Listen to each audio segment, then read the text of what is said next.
Welcome back, everybody. We have two more speakers before lunchtime, and I'm delighted to welcome Lyndon Kearsley from BlueGreen Labs in Belgium. Lyndon was born in Lincolnshire in England and has lived in Belgium since 1981 and has been a lifelong bird watcher. He originally trained by the BTO to ring and study birds in the hand, and he still rings and marks and tags birds in Belgium. Having known the common swift as one of those favoured but nearly impossible to follow species, he jumped at the opportunity provided by the publishing of new tracking methods introduced for small near-song birds in 2009. Since then, he has actively studied the aerial lifestyle of swifts using a range of newly evolving tracking methods. And he has and continues to study several swift species and subspecies in what has become a consuming passion, probably a little bit like Linda at this stage. So welcome, Lyndon, to take the stage.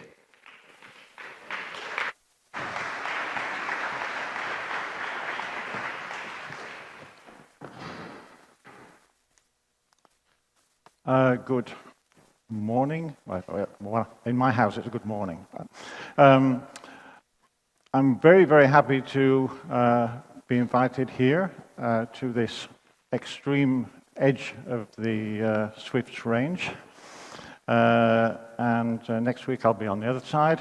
So I'd like to give you a talk on the most recent paper that we've been working on, and which was published only in March. This is a bit of a strange paper in that it concerns one bird. And it's about a sub-adult common swifts.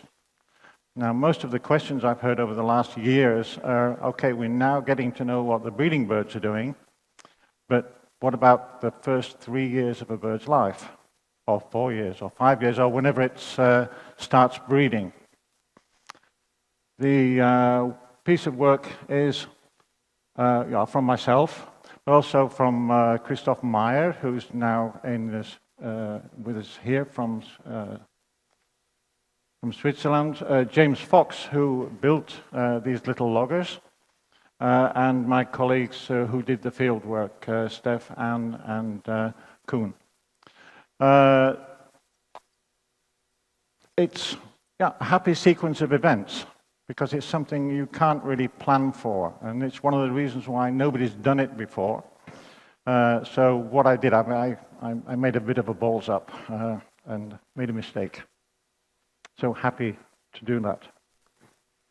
So common swifts, when you see them in the sky, quite often in the summer, they're screaming past, and you start to actually notice them. In the first few weeks, you don't notice them at all. They're straight in the boxes and gone. And there's this percentage of the swifts which really we know very little about, because they're the young birds that have come back to start prospecting for a home, and also to find a mate, and also to really try and will themselves to go into a small hole again. A bird that's been flying for the last few years really must have an awful lot of problems going back into a nest box or a hole in the wall.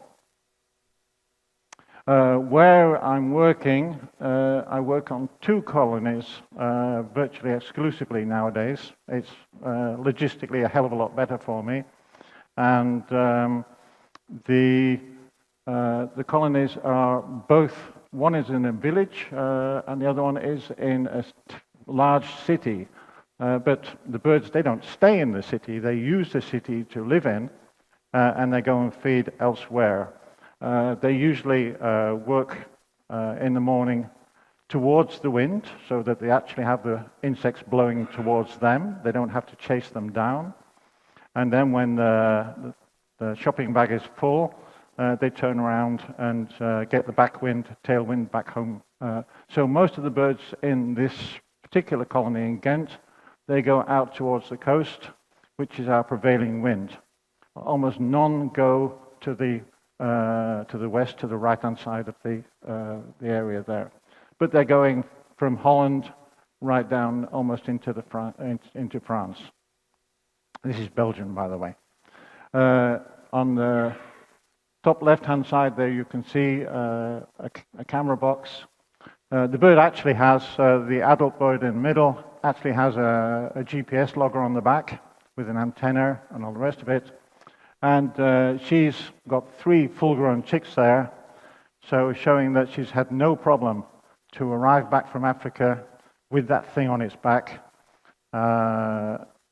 mate, lay eggs, and raise the young. So we are very, very careful about what we put on a bird and what a bird can do with it. And we have not only a lot of experience, but we're extremely concerned to be able to control that. And it's why we do work with cameras, we do work with retrapping for survival to know how old the birds are and so on. The other colony, with a new camera, is in my own village, which is much easier for me. When I get up early in the morning, I don't have to go so far. These birds have a little bit more room, the cameras are better, and I give them a bit of sunlight so I get a better picture. The hole in the wall, by the way, is simply a perspex which has been roughed up with sandpaper to give a nice shiny disc, and they love it. We also keep an eye on the temperature of the birds, maximum, minimum, the same as you see in some of the cameras of other boxes. So, a happy sequence of events. I received a proposal from James Fox, a friend of mine, to test a new series of loggers as geolocators. But in 2009, I asked him, could he fit a barometer into them, an air pressure system, so that I could understand how high they flew. And then in the COVID period, which was for us in that way very good, he got to tinkering and came up with a geolocator with a pressure sensor. And he said, I've done it, will you test it please? Of course I said yes, but it was the middle of the season, so I had to really get my skates on. The Swift that we chose to do it on was a current project, and also we duplicated it by doing it on one of my projects in Portugal at the same time. And the multi-sensor loggers, they had a pressure sensor, a temperature.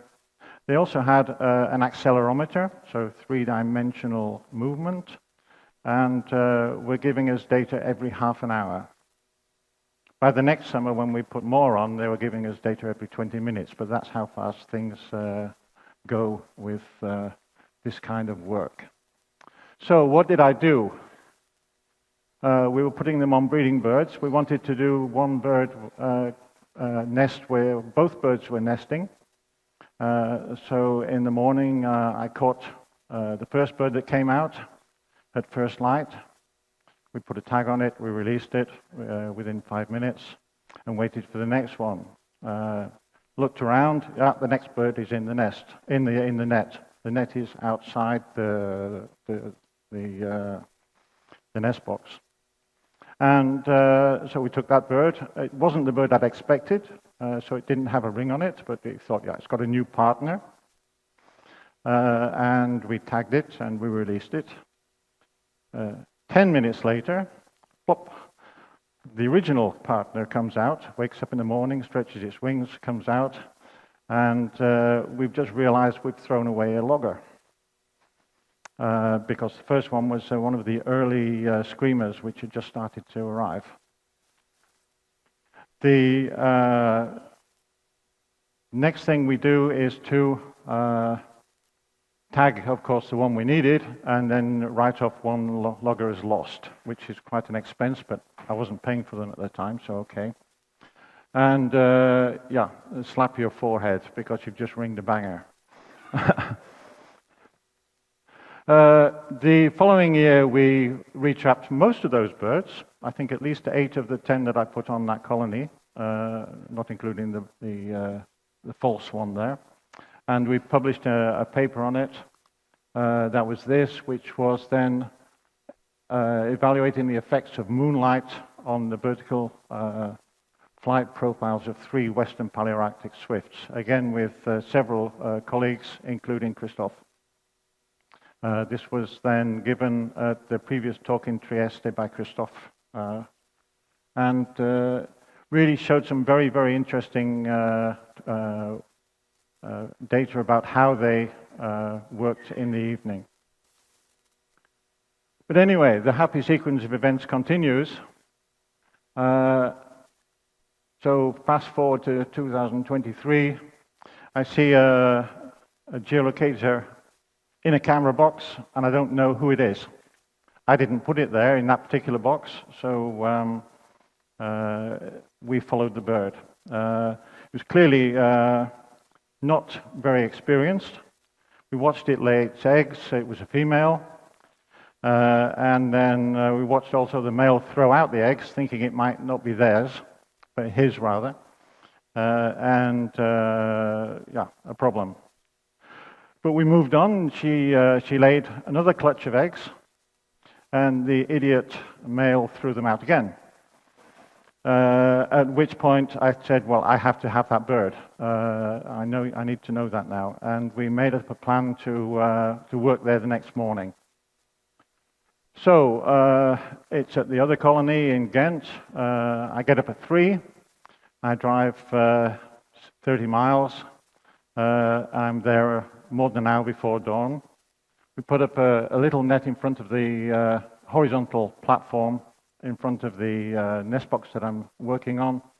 And we follow the bird on the nest cam until it jumps out. And then, of course, check if it's the tag bird. It is. Great. Read the ring number. And then I don't recognize that ring number. It's too long ago. So work in checking the notebook, and it's the one I want. So we do a little dance, and yeah, have a party, because we have this bird which has disappeared for 2 years, and we're able to use it.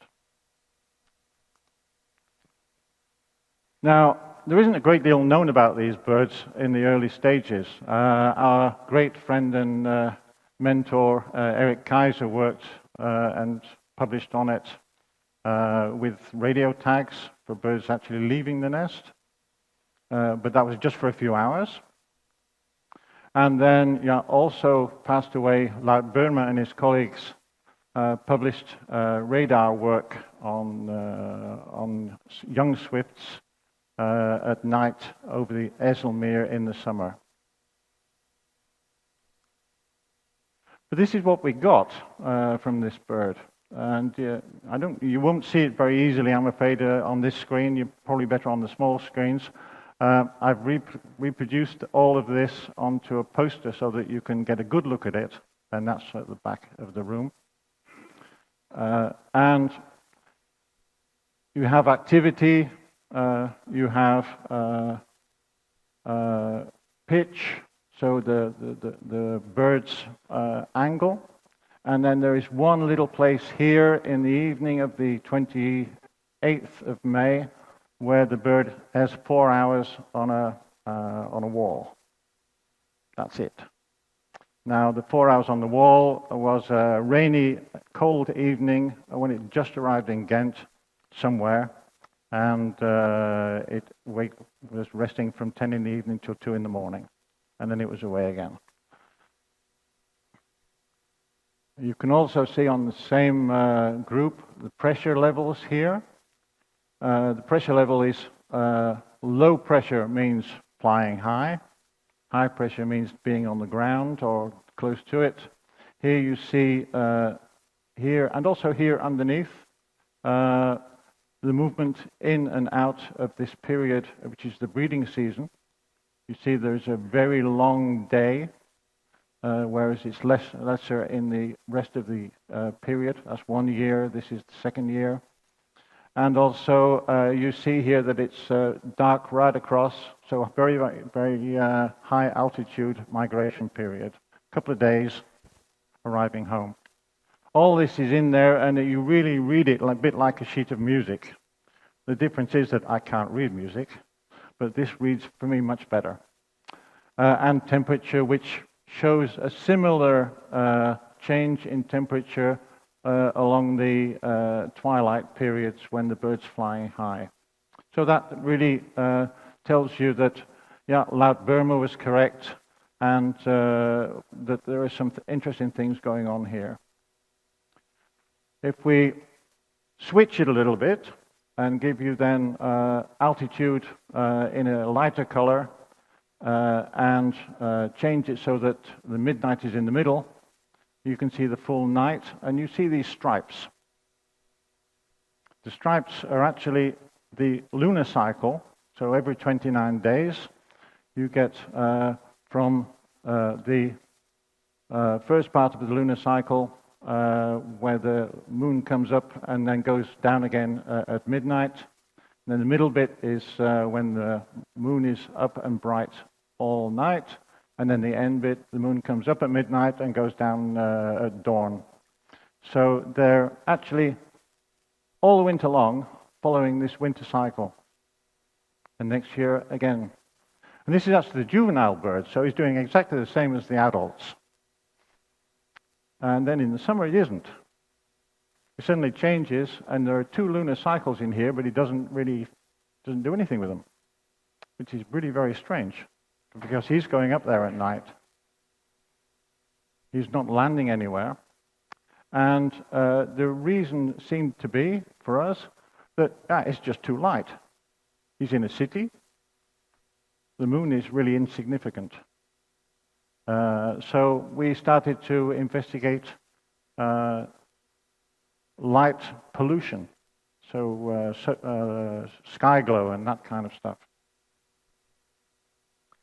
So if you look here where we're working, this is the city of Ghent, a lot of bright street lights, but this is pure human light from a satellite.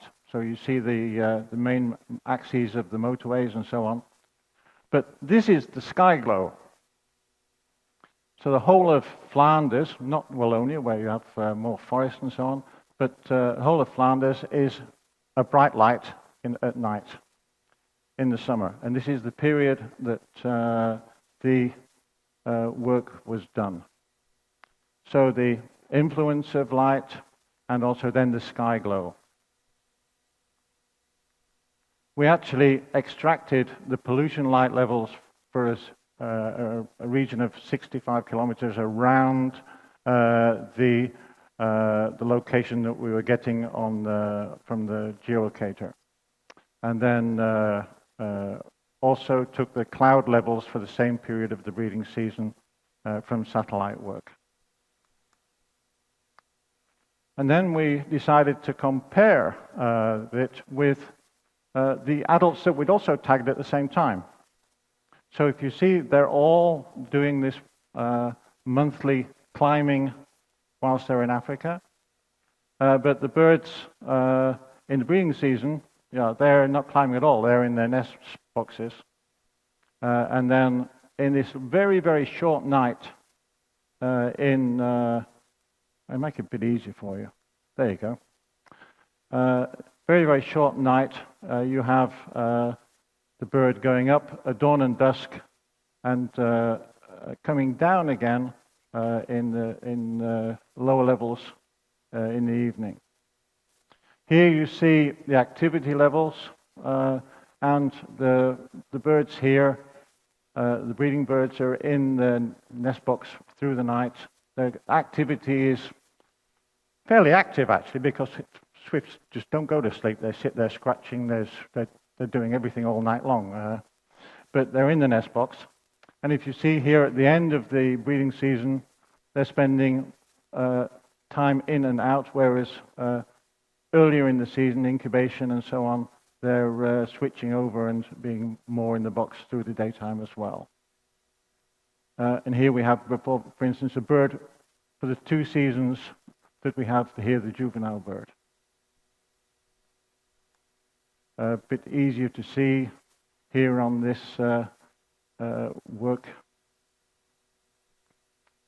and you're wanting to know where they're going to and what they're doing. This is southbound, end of that season, northbound in 22. Then the breeding season when the bird was coming to prospect, and then southbound again with these are the adults doing the same thing. And here until really the memory was full. Now, in this period of 2 years, that's, just made a note here, of 570 days, the bird was virtually flying all the time. You can scribble on your notebooks if you like, but if you take around 30 days for a month every month, and then take 24 hours in every day, and go on 60 minutes, 60 seconds, and you then calculate just the average most economical flight speed recorded for a swift in a wind tunnel, which is 9.5 meters per second. Has anybody done the math yet? Well, it's 570 days, and it comes out at 467,000 kilometers. And usually that goes in that here and it comes out the other one. It's very, very difficult to imagine yourself a bird flying for that long, that far. Nearly 500,000 kilometers without stopping. And I've only tracked it from the end of its first year when it's come back, when I caught it. I don't know if it was 1 year old or 2 years old, but it kept on for another couple of years before it started breeding. So this gives us a first indication of what we've got to start looking at. I've just run out of time. So I'm going to go over that and show you how we've used the statistics to illustrate this. And these conclusions, which I've highlighted, you can read them all on the poster at the back. So it's in the corner at the right-hand side of the building. And for 20 minutes, that's really quite difficult, isn't it? If you have questions, please corner me and take me across to the poster, and I'll explain everything to you. There are some more graphs on there. And I'd just like to thank everybody for the opportunity to just show you this. And if you want a copy of the original paper, send me an email and I'll send you the PDF for it. Thank you very much.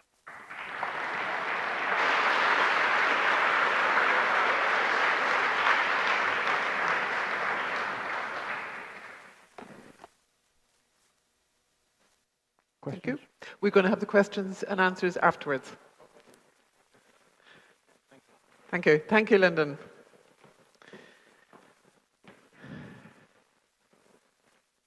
Now, I'm delighted to welcome our next speaker, all the way from China, and I hope I can do this pronunciation. So, Dr. Xiaochuan Zhang from Beijing Academy of Forestry and Landscape Architecture in China, and Dr. Chan of the Institute of Greenway and Forest Fire Prevention Research at the Beijing Academy of Forestry and Landscape Architecture under Beijing Municipal Forestry and Parks Bureau. And his work focuses on urban biodiversity conservation, ecological restoration, greenway systems, and public participation in natural conservation. And in recent years, he's been actively involved in the international cooperation and research program on the Beijing Swift, and helping to coordinate collaboration between Chinese and international partners on migratory bird conservation and citizen science initiatives in Beijing. So you're most welcome.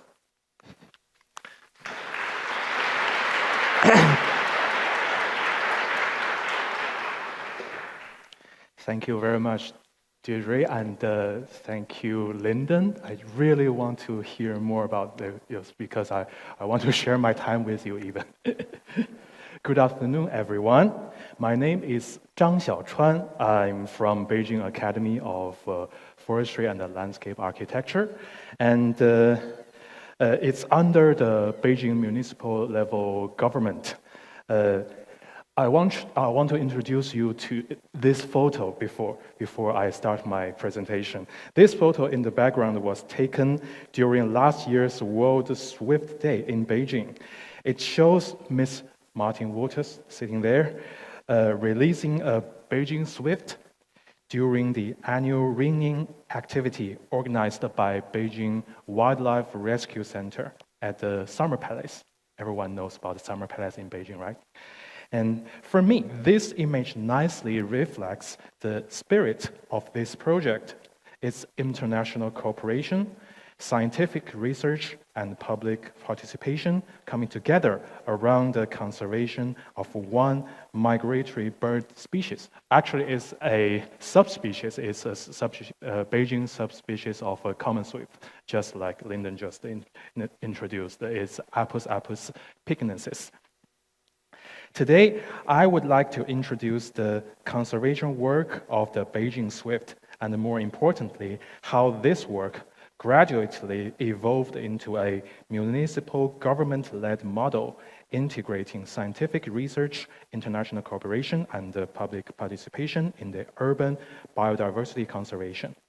For us, the Beijing swift is not only a migratory bird, it has also become a very special bridge connecting science, governance, culture, diplomacy, and citizen participation. One of the most distinctive ecological characteristics of the Beijing swift is its close relationship with traditional Chinese architecture. And you can see from these pictures, in traditional Chinese architecture, the outer roof structure often contains the layered components, such as this decorative tile. This is called the wadang, and drip edges the structure to let the rain fall down. It's called the dishui. It's called the world drip, and the rafters and the beams and supporting wooden elements. The small cavities like this, formed between those structures create highly suitable nesting spaces for swifts. For example, the gaps between the roof edge components and the large eaves are among the most preferred nesting sites. In addition, the dense flying rafters structures, flying rafter, the Chinese call the feiyan, underneath the roof can also provide many narrow cavities suitable for nesting. So, as a result, a single large historical building in Beijing may support hundreds of nesting sites. Structures such as pavilions and corridors can provide even more nesting opportunities. This is in some great pavilions in the Summer Palace. It's inside. And because their internal roof frameworks and the domed ceiling structures create many protected cavities inside the building. In Beijing, the conservation of swifts is deeply connected with the conservation of traditional architectural heritage and the historical urban landscapes. This figure on the right, from Zhang et al. 2022, shows the migration route of Beijing swift from Beijing all the way to Middle Asia, to Iran, Saudi Arabia, and Eastern Africa, all the way to southern part of Africa. It's just a fly across almost half the earth every year. For many people in Beijing, it was quite astonishing to realize that bird nesting inside century-old Chinese imperial architecture are also part of the migration system connecting 3 continents. The modern conservation work on Beijing swifts actually began as a citizen science effort. In the late 1990s, Professor Gao Wu and his students from Capital Normal University started the bird ringing research at the Koru Pavilion. It's still, we do the annual banding activity nowadays at the Summer Palace. This was one of the earliest systematic studies of Beijing swift in the city. Later, from 2007 onwards, Professor Zhao Xinru and the Beijing Birdwatching Society gradually rebuilt and expanded this work through long-term volunteer participation. I would especially like to acknowledge Professor Zhao's contribution here. Over many years, he not only continued the research itself, but also cultivated a highly dedicated volunteer community around Beijing swift conservation. Many of the core volunteers participating in ringing and monitoring today have worked continuously for more than 10 or even 15 years. In many ways, this long-term continuity of citizen participation become one of the most important foundations of the entire Beijing swift conservation effort. Over time, public participation gradually evolved into one of the defining characteristics of Beijing swift conservation. Today, Beijing has developed a conservation model combining scientific research, governmental coordination, and citizen science. So far, more than 650 volunteers have participated directly in the bird ringing work, and more than 1,500 volunteers have taken part in population monitoring and surveys across the city. The volunteer teams are involved in many different stages of the conservation process, including field monitoring, ringing operations, migration surveys, public education, and data collection. This level of long-term citizen participation is extremely important because it provides continuity, field capacity, and public engagement that would be difficult for scientific institutions or government agencies alone to achieve. It also created the social and the technical foundation that later made larger-scale international collaboration possible. At the same time, the Beijing municipal government gradually became more deeply involved in Beijing swift conservation. Since 2018, the Beijing Wildlife Rescue Center has carried out systematic work on population monitoring, bird ringing rescue and release, and habitat protection. 40 fixed observation sites, just as this figure shows, established across the urban area of Beijing, covering different types of buildings and habitats. And based on this work, Beijing established what is considered the first dynamic urban swift database in China. The Beijing Wildlife Rescue Center also produced the technical documents, such as the technical specification for rescue and the release of apples pycnensis, helping standardize the rescue and the conservation practices. This document is kind of like a basic law enforcement in Beijing. So over time, Beijing swift conservation gradually evolved from a mainly volunteer-based effort into a more integrated system combining scientific research, citizen participation, and government management.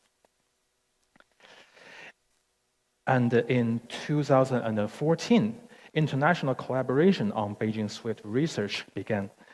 That year, researchers and experts from Belgium, Sweden, and the United Kingdom joined the Chinese researchers and the volunteers at the Summer Palace to carry out collaborative fieldwork in migration tracking.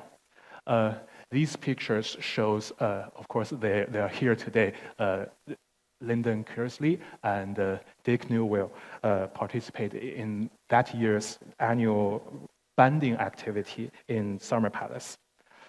One of our most important achievements was the first successful deployment of light-level geolocators of Beijing swifts.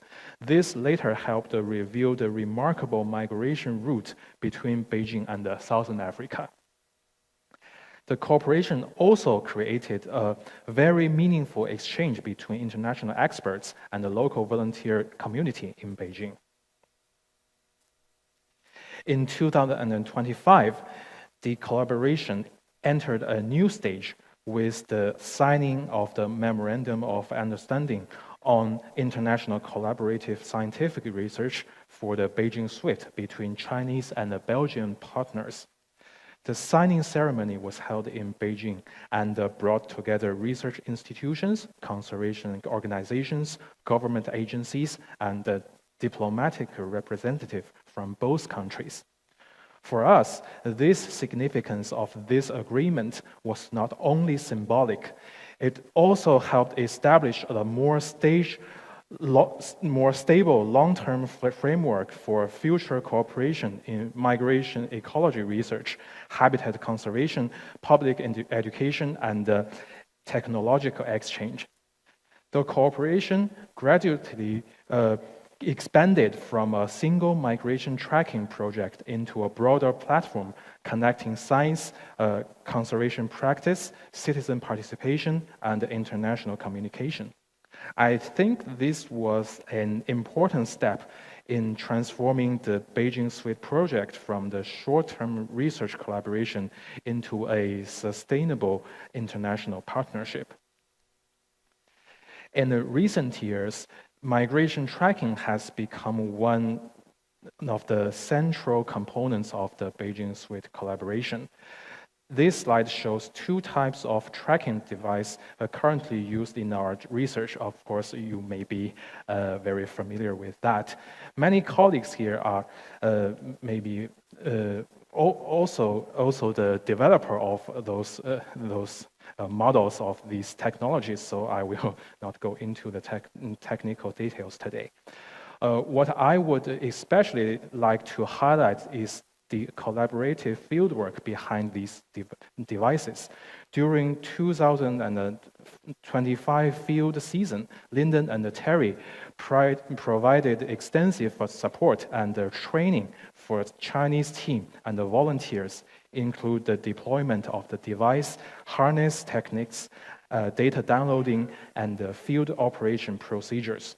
For many young researchers and volunteers in Beijing, this was also a valuable opportunity to gain direct experience with international migration tracking methodologies and collaborative field research. So beyond the scientific data itself, this project has also become an important platform for technical exchange, field training, and long-term international collaboration.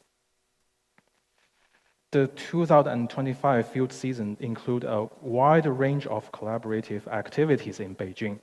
In addition to the migration tracking work, the project was also involved technical workshops, volunteer training, public communication activity, and the collaborative field operation at the Summer Palace. One important aspect of the collaboration was the international experts such as Lyndon and Martin worked very closely together with local volunteers and the researchers throughout the entire field process. These included training on handling procedures, logger deployment, data downloading, and field coordination during the ringing activities. Some of these photos on the slide shows Professor Zhao Xinru, this gentleman, and Mr. Wang Xiaoping is among the leadership of our bureau government, and Belgian Ambassador Bruno Angelet, participating in different parts of the collaboration activities in Beijing. The next phase of Beijing Swift collaboration will focus mainly on several ongoing field and research tasks planned for 2026, this year and the next year. One major priority is the recovery and the downloading of migration data from tracking devices deploying during previous field seasons. This work is especially important for understanding full migration routes and the annual movement pattern of Beijing swifts. At the same time, the project plans to continue testing and improving smart nest boxes with monitoring equipment, including cameras and environmental sensors in different locations across Beijing. And also, several new pilot installations are already being developed in schools, public institutions, and other urban sites as part of both research and public education efforts. And beyond that, Beijing has continuously strengthening its broader framework for wildlife and biodiversity protection.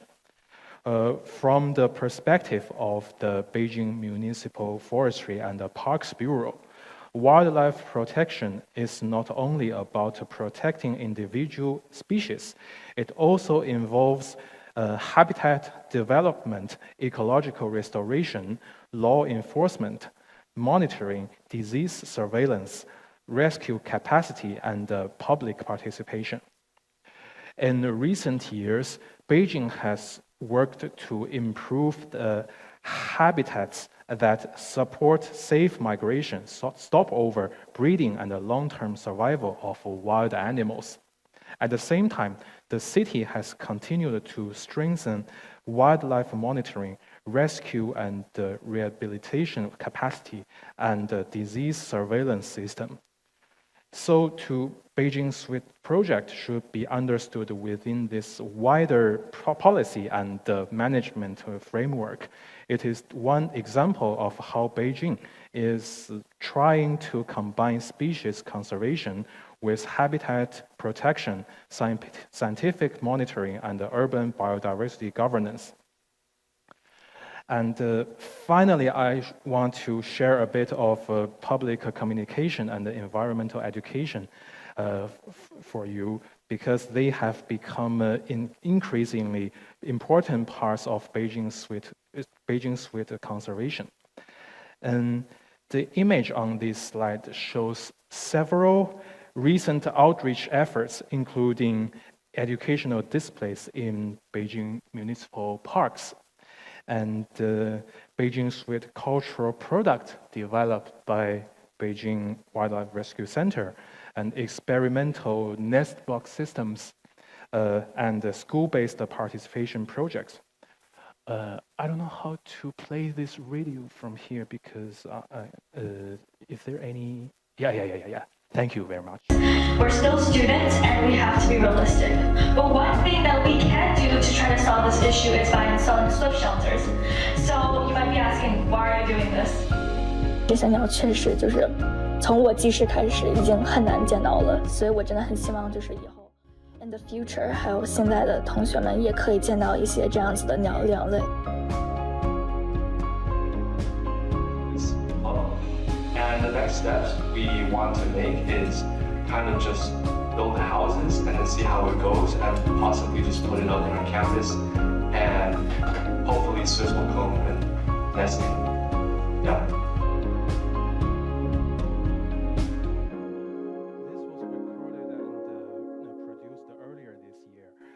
They organized an Earth Day workshop to assemble and install Swift nest boxes themselves, and later helped promote similar activities in other schools in Beijing. I think this is very encouraging development, because it shows that Beijing Swift conservation is gradually becoming something that young people, schools, communities, and researchers, volunteers, and public institutions can all participate together. And I would also like to take this opportunity to acknowledge all the partners involved in the Beijing Swift collaboration project. And this work would not have been possible without the long-term support and the cooperation of researchers, volunteers, conservation organizations, government agencies, schools, and international partners from different countries.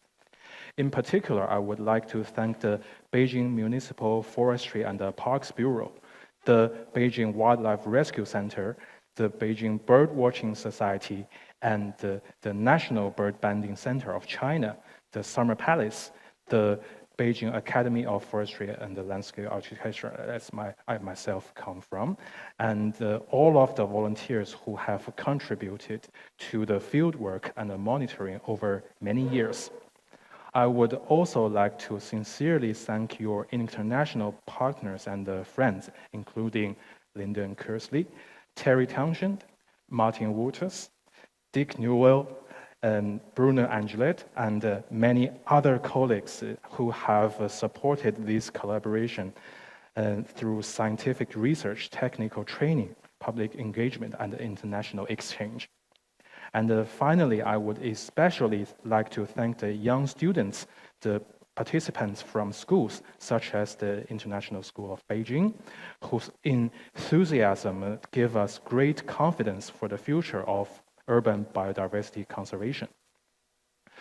To conclude, the Beijing Suite project demonstrates how the conservation of one migratory bird can gradually connect the scientific research, citizen participation, governmental management, international cooperation, and public education. We hope that through continued collaboration, the Beijing Suite can remain not only an important migratory bird species, but also a symbol of friendship, cooperation, and shared responsibility for urban biodiversity conservation across different countries and cultures. Thank you all very much.